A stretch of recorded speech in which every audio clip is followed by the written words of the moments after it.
The authority of the ancient dragons shall soon be yours once more, O Hydro Dragon Sovereign. And this is the face you make. All you've done throughout the years is just so you can sacrifice yourself at the very end. I've never quite seen it that way, you know. Even now, I'm quite pleased at how well my deception worked.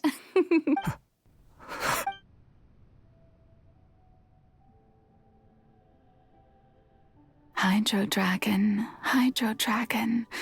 don't cry. I must say, had it been within my rights, I would have loved to judge the heavenly principles themselves. Were they not guilty of essentially the same crime? Egeria stole the power of the primordial sea, and the heavenly principles stole the power you ancient dragons possessed. I, for my part, am the god of justice. And is it not just that your original powers should be returned to you? Speaking of justice, I have always believed that justice lies in the process of pursuing human existence itself. So, if the theft of the primordial sea's might was Fontaine's original sin, then, leaving matters of procedural right and wrong aside, the descent of the Fontainians as humans and their right to exist in this world would be Fontaine's original justice. In other words, existence was Egeria's justice, and to me, justice is the continuation of that existence, defying the prophecy and ensuring that Fontaine's people shall live on.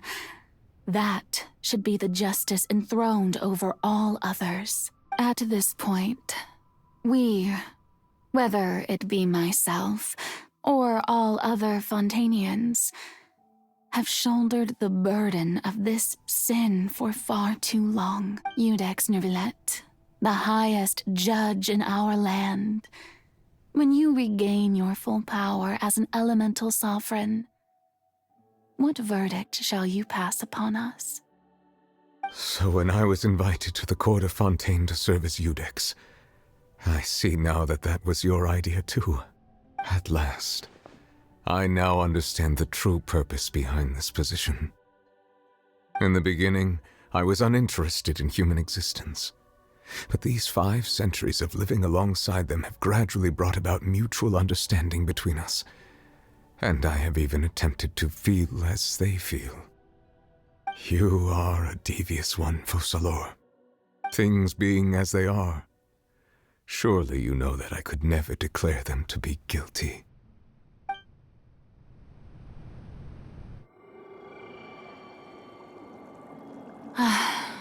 The hour of my execution is almost here. For the sinner, the curtain call has come. I know I may not sound it, but faced with death, I find myself a little afraid. Perhaps this is one thing both gods and humans have in common.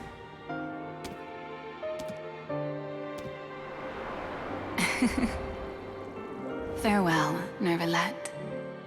I hope you've enjoyed the part you played these 500 years.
Judex Nouvelet, hereby declare,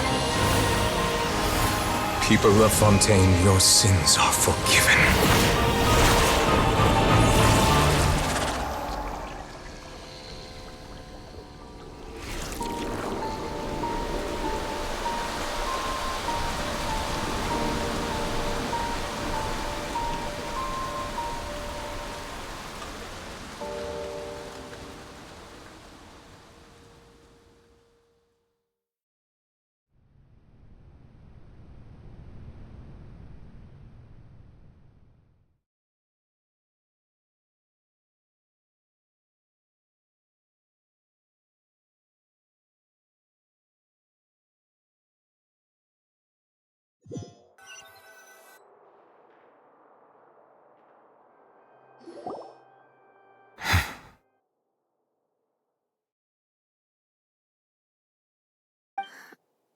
What just happened?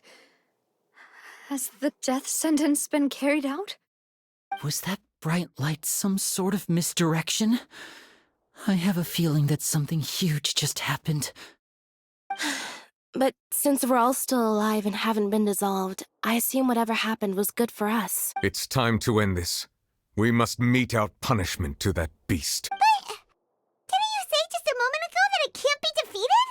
I have gained the strength sufficient to deal with it. Through certain means, I now have the ability to separate the power of the Primordial Sea from that creature. We should seize the opportunity to pursue our quarry. Traveler, now that the oratories can no longer function, I require an executor to help me mete out justice. The root of the calamities befalling Fontaine, the beast that enacts the prophecy, its name is the all-devouring narwhal. Come with me, traveler. The hour of execution has come.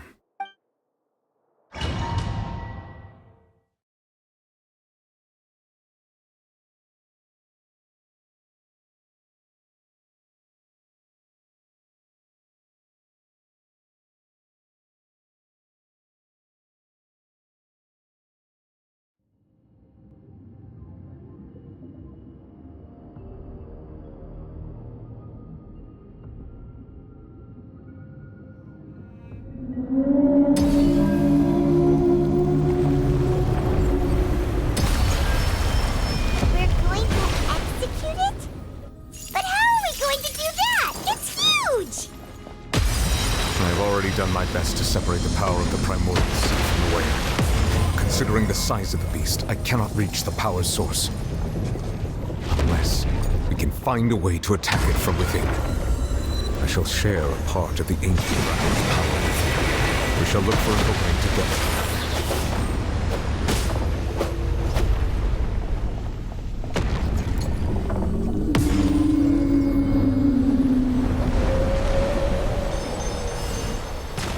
I can feel its sorrow turning into hostility.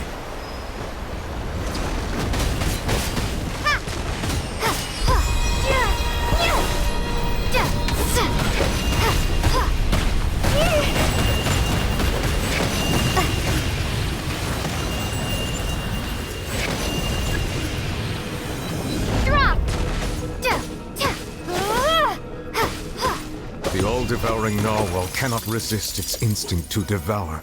Continue to trigger its hostility. Chance will present itself.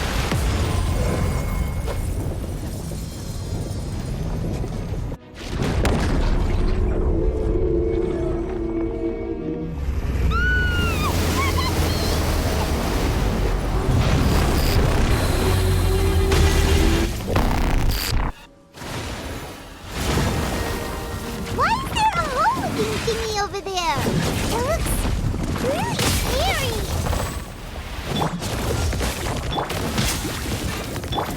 Don't be such a brute. Hit!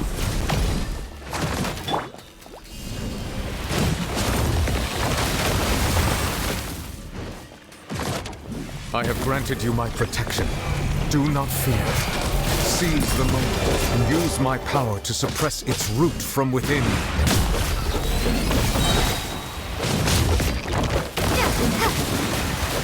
Drop! Shake!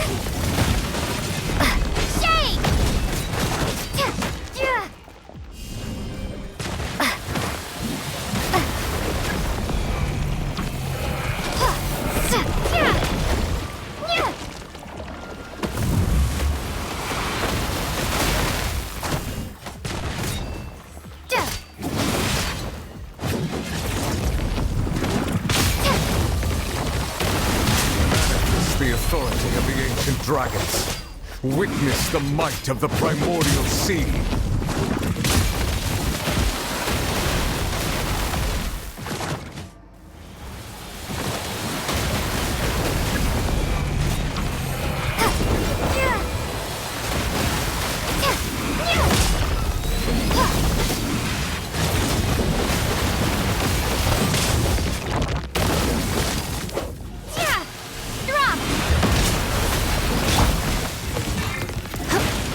Come a little closer.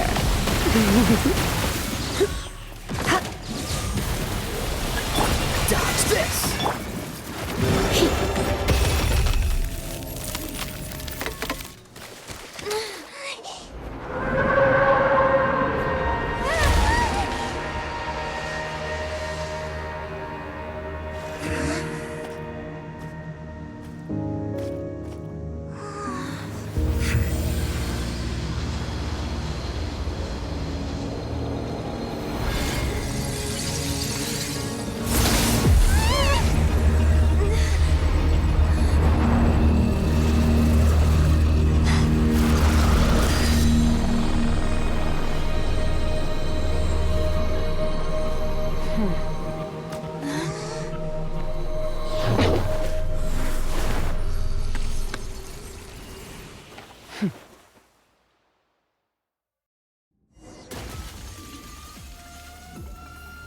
Thanks for helping with the cleanup. It should have been my job, but... oh well. It was just supposed to be a short private training session for me. I didn't think that my disciple and my master's pet would start brawling in the meantime.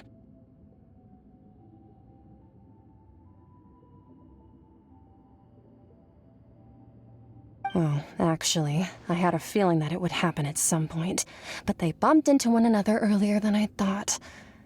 What a blunder. I suppose I'll have to swing my sword 3 million times as penance. That power. Who are you exactly? Paimon has an idea. From what she said earlier, she must... It's just that he gave us the impression that she was the less talkative person. I simply did not have anything to say to the weak.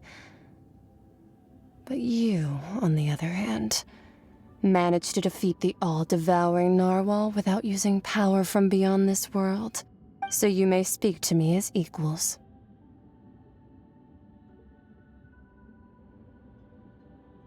I have to agree. It's a strange use of a planet's primordial waters just to raise an all-devouring narwhal. That kind of power is wasted on it. It's not cooperative. It eats too much. And I have more important things to do with my time than pet sitting. The only thing that creature has going for it is its looks. All in all, it fails as a pet. Miss Skirk? I think you might have missed the point. The point being... Well, being that this pet almost destroyed an entire nation. So what sort of person is your master? Well, child's master's master. Oh, right. So you don't know him. Sorry, I assumed you did. His name is Sertologi. Huh? I am unfamiliar with that name. Huh. So Master isn't sufficiently famous. How should I describe him then? Have you heard of the name The Fowl? The Fowl? Still nothing? Well, how about the Visionary? Vetterfulnir then? Or Gold Rhindaughter? Ooh, that one we've heard. Rhindaughter's part of the Hexen Circle. She's Albedo's mom, right? Oh, so you do know that name. To be honest, I also heard all of those names and titles from my master. I don't actually know them either. But I suppose you understand now, yes? My master is likely a similar sort to Rhindaughter. They are both pursuing some form of perfection. Wait, didn't you also mention a visionary person? Paimon didn't quite catch their name. Actually, never mind that. I believe it expedient to inform you that the all-devouring narwhal used up nearly all its strength fighting you. Such roiling hydro energies will prove difficult for the planet's deep seas to digest. As such, the Fontaine back on the surface has most likely been thrown into chaos. In other words, The prophecy that you've been fretting over should now be in full swing. What?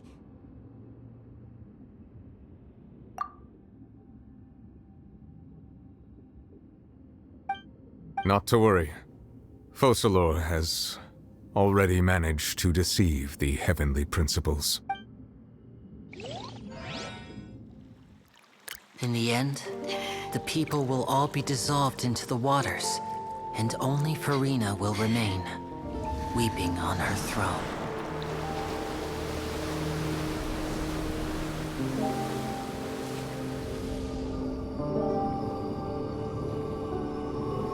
Only then will the sins of the people of Fontaine be washed away.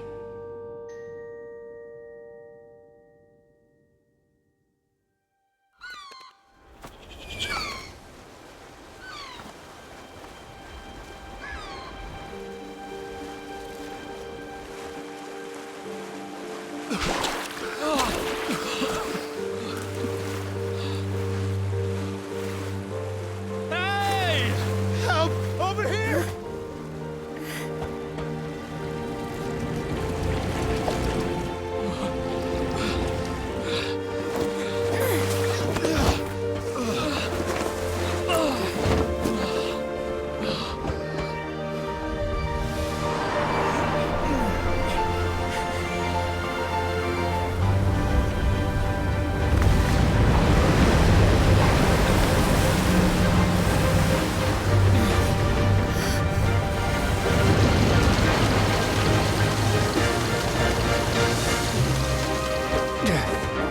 All hands, initiate emergency rescue!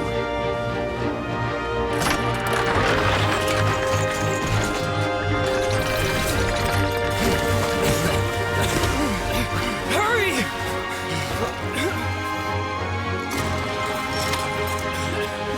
Hey, lend a hand!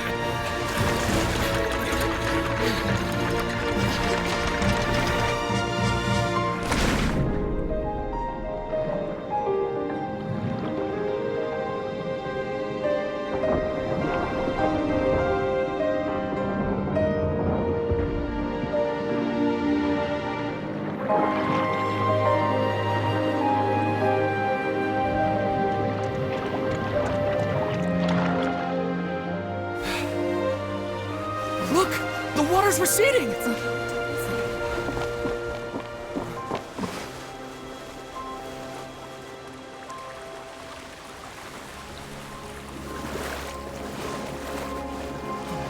It's a miracle! The water's receding. We didn't dissolve. The prophecy was wrong! The prophecy was wrong!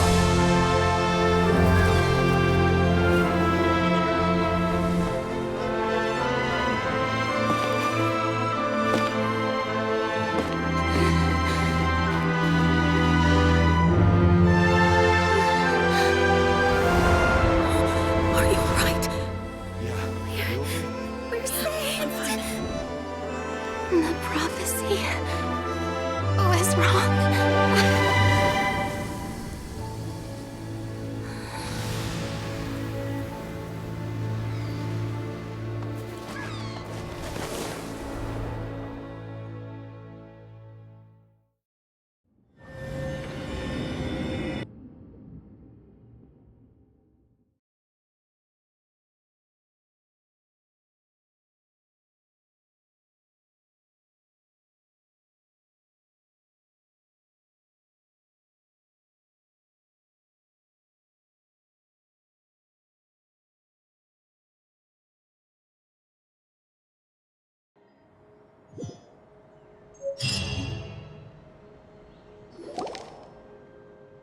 The soil renewed.